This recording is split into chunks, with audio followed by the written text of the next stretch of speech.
በኦሮሚያ ክልል በምስራቅ ሸዋ አካባቢ ያለውን የክረምት ስንዴ እርሻ ማሳጨድና የበጋ ስንዴ ማስጀመር ፕሮግራም ነበር ዛሬ ነበረን። ዘንድሮ በሀገር ደረጃ ክረምት ወደ 4.5 ሚሊዮን ሄክታር የሚጠጋ የስንዴ እርሻ ታርሷል። በበጋም እንደዚሁ ይታሰባል። ከ8.5 እስከ 9 ሚሊዮን ሄክታር የሚጠጋ ስንዴ በዚህ አመት ይመረታል። አምና ከነበረን ምርት አንፃር በእጅጉ የበለጠ እንደሚሆን ይጠበቃል። ከስንዴ በተጨማሪ ሙዝ አይተናል፣ ፓፓያ አይተናል፣ አሳ ምርት አይተናል። እነዚህ ሁሉ በካርቦሃይድሬት እና በፕሮቲን እንዲሁም በፍሩቱ ያሉ ምግቦች ለጤናችን ገንዘብና ሀብት ለመጨመር በምግብ ራስ ለመቻል ሽጠን ለማትረፍ የሚያግዙ ጉዳዮች ናቸው። እንግዲህ ይሄ ጉዳይ እንዲሳካ በሐሳብና ፖሊሲ ብቻ ሳይሆን የገጠር ሽግግርን ለማረጋገጥ አንዱ ኢንትሪ ፖይንት ማሽን ማበራከት ነው።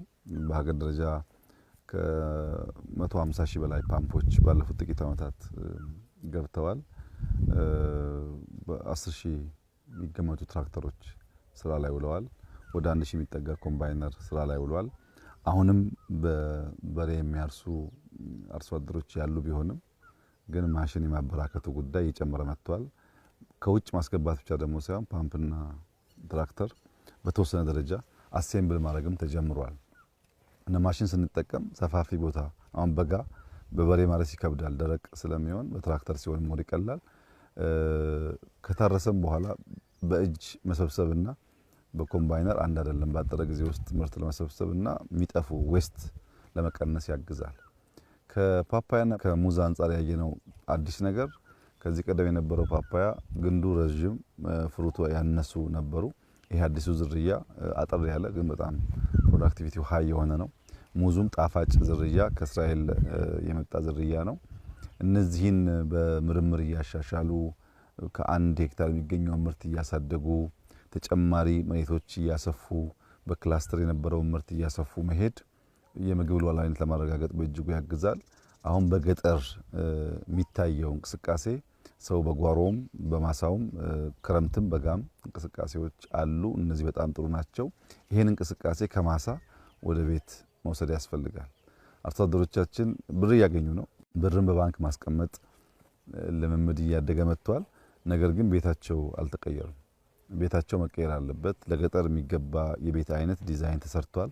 በገጠር ኮሪደር ውስጥ እንዳያችሁት አንድ ሰው ቤት ባዮጋዝ ያለው፣ ሽንት ቤት ያለው፣ የከብትና የሰው ቤት የተለያየ የሶላር ሲስተም ያለው አዲስ ጅማሮ አለና ይሄ መስፋት አለበት። ይሄን ፓፓያ የሸጠ ሰው ከተማ ብር ማስቀመጥ ከተማ ፎቅ መግዛት ብቻ ሳይሆን እዚህ ያለውን ጎጆ መቀየር የጎረቤት ቤት መቀየር ያስፈልጋልና በአርሶ አደሩ ህይወት ውስጥ መታየት አለበት። በልጆች ውስጥ መታየት አለበት።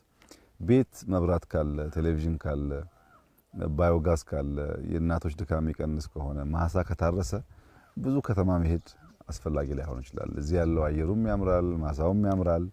ችግሩ ምንድነው? ማሳ ላይ የምናየውን ነገር ቤት መውሰድ መቻል ላይ ነውና በተለይ ትላልቅ ምርት የሚያመርቱ አካባቢዎች በፍጥነት አርሶ አደሩ ወደዛ አይነት የኑሮ ዘይቤ እንዲሸጋገር ማገዝ ያስፈልጋል። አሁን በጣም ጥሩ ዘመን ነው። ግልጥ ያለ ፖሊሲ አለን። በቅርበት አመራር ለመስጠት ሁሉም ይተጋል፣ ይለፋል። የኤክስቴንሽን ሙያተኞች ከአርሶ አደር ጋር ይውላሉ። የወረዳ ዞን አመራሮች አንዱ የሚታዩት በዚህ ውጤት ነው የሚገመገሙት፣ እንደ ዋና ስራቸው ይወሰዳል። ይሄን እድል መጠቀም ያስፈልጋል። ከዚህ ቀደም ግብርናን በዚህ መንገድ ብንመራው ኖሮ አሁን የምናየው ውጤት ማየት እንችል ነበር። አሁን አምና የነበረው ምርትና ዘንድሮ የምንጠብቀው አይገናኝም። ከ8.5 ሚሊዮን ሄክታር በአቨሬጅ በ40 እንኳን ቢባዛ ምን ያክል ሊገኝ እንደሚችል መገመት ይቻላል። በ35ም ቢባዛ ምን ያክል ሊገኝ እንደሚችል መገመት ይቻላል። ከዛ በላይ እንደሚገኝ ይታወቃልና ምርታማነት እያደገ ሲሄድ ገበያ ያረጋጋል፣ ገቢ ይጨምራል፣ ከውጭ የምናስገባቸው ምግቦች ይቀንሳል፣ ወደ ውጭ መላክ አቅማችን ያሳድጋል። ዘርፈ ብዙ ጠቀሜታ ነው ያለው። እንግዲህ ኢትዮጵያ ትቀየራለች፣ ትበለጽጋለች። በሚቀጥሉት 10 ዓመታት አፍሪካ ላይ ያላት ቦታ ይስተካከላል ሲባል ዝም ብሎ ፍላጎት አይደለም። መሬት ላይ ያሉትን ስራዎች በማየት ጭምር ነው። በእርሻ ያለውን ስራ በደንብ እንደምታዩት ተስፋ የሚሰጥ ነገር ነው። ብዙ ስራ ይጠበቅብናል ግን ጅማሮ አስደማሚ ነው እንግዲህ ስለ 8 ሚሊዮን ሄክታር ስንዴ የምናወራው ከ3 4 5 ዓመት በፊት ያው የት እንደነበርን ይታወቃል በማዕድን ዘርፍ ቢወሰድ በጣም ብዙ ተስፋ ሰጪ ነገሮች አሉ ኢንዱስትሪው በከፍተኛ ደረጃ ሪስፖንድ እያደረገ ነው እነዚህን አስተሳስረን ምርታማን ተሳደገን ሀብት ካገኘን በኋላ አርሶ አደሩ የሚጠቀምበትን መንገድ ካመቻቸን የኢትዮጵያን ብልጽግና የማየት የኢትዮጵያን ተለውጣ በአዲስ ቁመና የመታየቷ ጉዳይ ተስፋ ሰጪ ይሆናል ዋናው ለኢትዮጵያውያን ማስተላለፍ የምንፈልገው መልእክት ሆሊስቲክ አፕሮች መከተላችን ግብርናውን ሳንጥል ኢንዱስትሪውን ሳንጥል ማይኒንጉን ሳንጥል ከተማውን ሳንጥል ቴክኖሎጂውን ሳንጥል ሁሉንም በሚዛን ማስኬዳችን በተጨባጭ የፖሊሲ ትሩፋት እያመጣ ነው ያለው በአንድ ጉዳይ አቴንሽን ሰጥቶ አንደኛው መተው ያ የተሰጠው ጉዳይ ሊያድግ ይችላል የተለየው ደግሞ ይቀራል የኛ አፕሮች እሱ አይደለም ዋና ኮር